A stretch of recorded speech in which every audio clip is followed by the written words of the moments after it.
എന്തോന്ന് ഭയങ്കര ആലോചന ആണല്ലോ. എടാ നമ്മളെ ജീവിക്കാൻ വേണ്ടിയല്ലല്ലോ ജീവിക്കുന്നത്, മരിക്കാൻ വേണ്ടിയല്ലേ. ഇവൻ എന്ത് വീട്ടിലിരുന്ന് ഒട്ടായ പറടാ അല്ലേ? നീ തിന്നാൻ വേണ്ടി തൂർന്നല്ല തൂറാൻ വേണ്ടി തിന്നണാ? പക്ഷെ എന്തോന്നാ ഇത്, ഒരു ചോദ്യം ചോദിച്ചാൽ എങ്ങനെയാ മറുപടി അറിയണത്? കൃക്ക് ചോദ്യം ചോദിച്ചാൽ കൃക്ക് മറുപടിയല്ലേ പറയുള്ളൂ. എന്തോന്ന് കൃക്ക് ചോദ്യം? എടാ നമ്മളിപ്പോ എയറിലാണ് നിൽക്കണെന്ന് പറഞ്ഞാൽ നിനക്ക് വിശ്വസിക്കാൻ പറ്റുമോ? ഏറില്ല. ഭൂമി ഇങ്ങനെ ആകാശത്തിന് മുകളിൽ എയറിലല്ലേ നിൽക്കണേ? ആ ഭൂമിയിൽ ചോട്ടിയല്ലേ നമ്മൾ നിൽക്കണേ, അപ്പൊ നമ്മൾ എയറിലല്ലേ?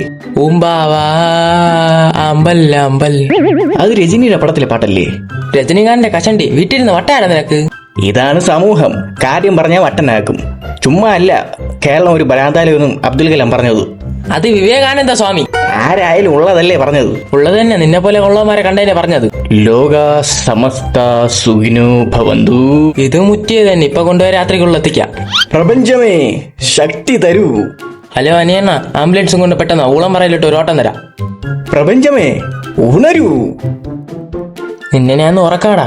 പ്രപഞ്ചമേ ഉണര് ഉണര് ഉണര് ഉണര് ഉണര്.